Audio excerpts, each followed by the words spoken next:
ഇവിടെ 1-ാം തീയതി SDPI പിന്തുണ 20 സീറ്റിലും UDF കൊടുത്തു. 2ഉം 3ഉം തീയതികളിൽ പിന്തുണ കോൺഗ്രസ് സ്വീകരിച്ചു. 4-ാം തീയതി ആയപ്പോൾ ആ പിന്തുണ ഞങ്ങൾക്ക് വേണ്ടെന്ന് കോൺഗ്രസ് പറഞ്ഞു. ആ ഇഷ്യൂ അവിടെ ഇപ്പോൾ ഏകദേശം വോട്ട് വേണ്ടെന്നാണ് പറഞ്ഞിരിക്കുന്നത്, അല്ലെങ്കിൽ രാഷ്ട്രീയ പാർട്ടിയുടെ പിന്തുണ വേണ്ടെന്നാണ് പറഞ്ഞിരിക്കുന്നത്. വോട്ടൊക്കെ പോരട്ടെ, പരസ്യമായിട്ട് വേണ്ട എന്നുള്ള രൂപത്തിലാണ് ആ പാർട്ടി നിലപാട് മാറ്റിയതായിട്ടാണ് പത്രസമ്മേളനത്തിലൂടെ നമുക്ക് വ്യക്തമാകുന്നത്. ആ ഒരു സാഹചര്യത്തിൽ താങ്കൾ ചോദിക്കുന്ന ചോദ്യം, വർഷങ്ങൾക്ക് മുമ്പ് PDPയുടെ നിലപാട് എന്തായിരുന്നു? ആദ്യം താങ്കൾ ചോദിച്ചു ശബരിമല ഇഷ്യൂ എന്താണ് ഇപ്പൊ എടുക്കാത്തതെന്ന്. എന്തിയെ കോൺഗ്രസ് മഹാത്മാഗാന്ധിയെ വെടിവെച്ച് കൊന്ന കേസ് ഇപ്പൊ എടുക്കാത്തത്, ഈ ഇലക്ഷൻ എടുക്കാത്തത്? ഓരോ ഇലക്ഷൻ എടുക്കണ്ടേ പഴയ ഇഷ്യൂസ് എല്ലാം? ഓരോ തെരഞ്ഞെടുപ്പിലും അതാത് കാലഘട്ടം ആവശ്യപ്പെടുന്ന കുറെ ഇഷ്യൂസ് ഉണ്ടാവും, കുറെ സാഹചര്യങ്ങൾ ഉയർന്നു വരും. രാജ്യത്തിന്റെ നിലനിൽപ്പുമായി ബന്ധപ്പെട്ടുകൊണ്ടും സാമ്പത്തിക വിഷയവുമായി ബന്ധപ്പെട്ടുള്ള പ്രശ്നങ്ങൾ ഉയർന്നു വരും. അത്തരം പ്രശ്നങ്ങൾ തെരഞ്ഞെടുപ്പ് ക്യാമ്പയിന്റെ ഭാഗമാക്കി മാറ്റും.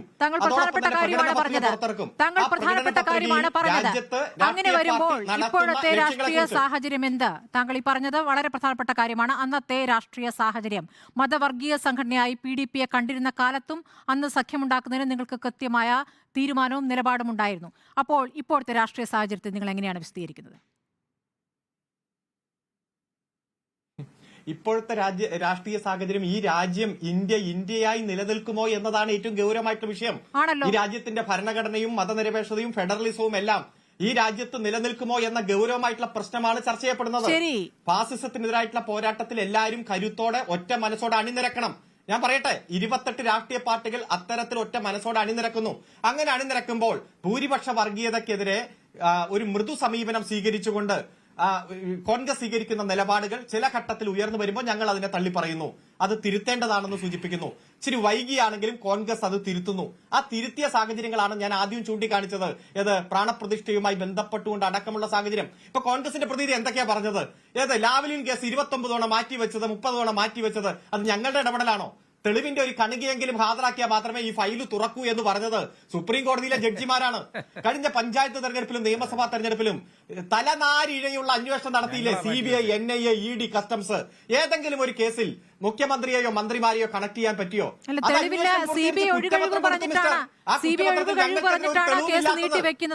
നമുക്ക് ലാവ്ലിനിലേക്ക് പോകേണ്ട, താങ്കൾ ഇതിൽ തന്നെ ഒന്ന് ഉറച്ചു നിൽക്കൂ.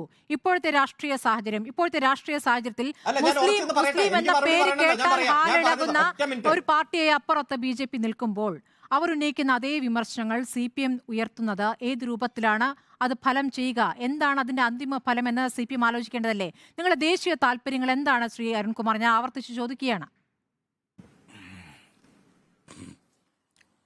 താങ്കൾ ചോദിച്ചല്ലോ, മുസ്ലിം എന്ന പേര് കേൾക്കുമ്പോഴേക്കും ഹാലിളകുന്ന ഒരു പാർട്ടി അപ്പുറത്ത് നിൽക്കുന്നു, അതുകൊണ്ട് BJP എടുക്കുന്ന മുദ്രാവാക്യാണോ ഞങ്ങൾ മുദ്രാവാക്യം ഉയർത്തിയത്?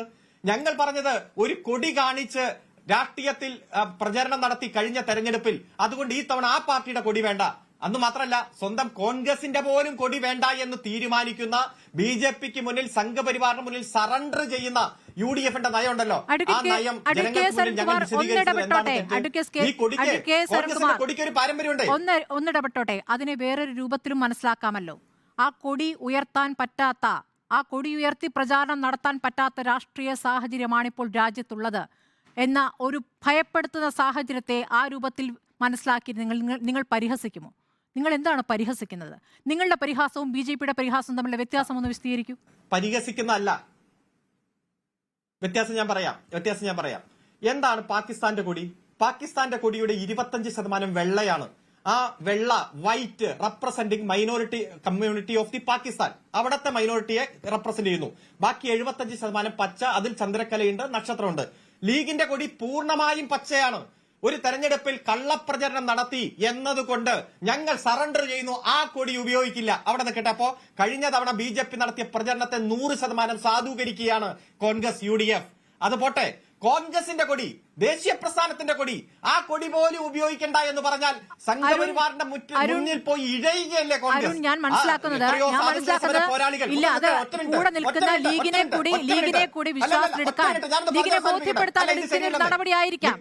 അരുണ് തന്നെയാണ് സമയം. ഞാൻ ചോദിക്കുന്നത്, രാഷ്ട്രീയ സാഹചര്യത്തെ ആ രൂപത്തിൽ മനസ്സിലാക്കാതെ നിങ്ങൾ നെഞ്ചുവിരിച്ചിറങ്ങൂ എന്ന് പറയുമ്പോൾ അപ്പുറത്ത് നഷ്ടമാകുന്ന വോട്ടാണ് എന്നൊരു യാഥാർത്ഥ്യം കൂടിയുണ്ടല്ലോ.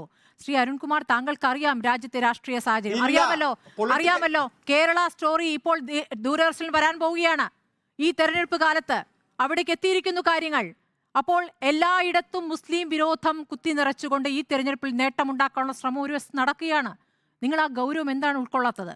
നിങ്ങളും ബി ജെ പിയും ഒരേ ചോദ്യങ്ങൾ ചോദിക്കുന്നു. രണ്ട് വർത്താനം പറയരുത്. അതെ, താങ്കൾ പറയുന്നു അല്ല പൗരത്വ ഭേദഗതി നിയമത്തിന്റെ ഭാഗമായി ഗൗരവമായ പ്രക്ഷോഭങ്ങൾ ഈ രാജ്യത്ത് നടക്കുമ്പോൾ നിങ്ങൾ അധികാരത്തിൽ വന്നാൽ ഈ നിയമം നടപ്പാക്കുമോ എന്ന് ചോദിച്ചാൽ ഞങ്ങൾ രാത്രി പോയി ആലോചിച്ചിട്ട് നാളെ മറുപടി പറയാമെന്ന് പറഞ്ഞ് കളിയാക്കി പോകുന്ന ആ നേതൃത്വം ഉണ്ടല്ലോ, ആ നേതൃത്വം വരാൻ പോകുന്ന സാഹചര്യത്തിൽ ഞങ്ങൾ എടുക്കുന്ന നിലപാടാണെന്ന് പറഞ്ഞാൽ ആരംഗീകരിക്കും? മറുപടി പറയാം. ഖാർഗെ പറഞ്ഞതിനെയാണ് ആവർത്തിച്ച് അദ്ദേഹം കോട്ട് ചെയ്യുന്നത്. ഖാർഗെ പറഞ്ഞതിനാണ്. ശരി, പാർലമെന്റിൽ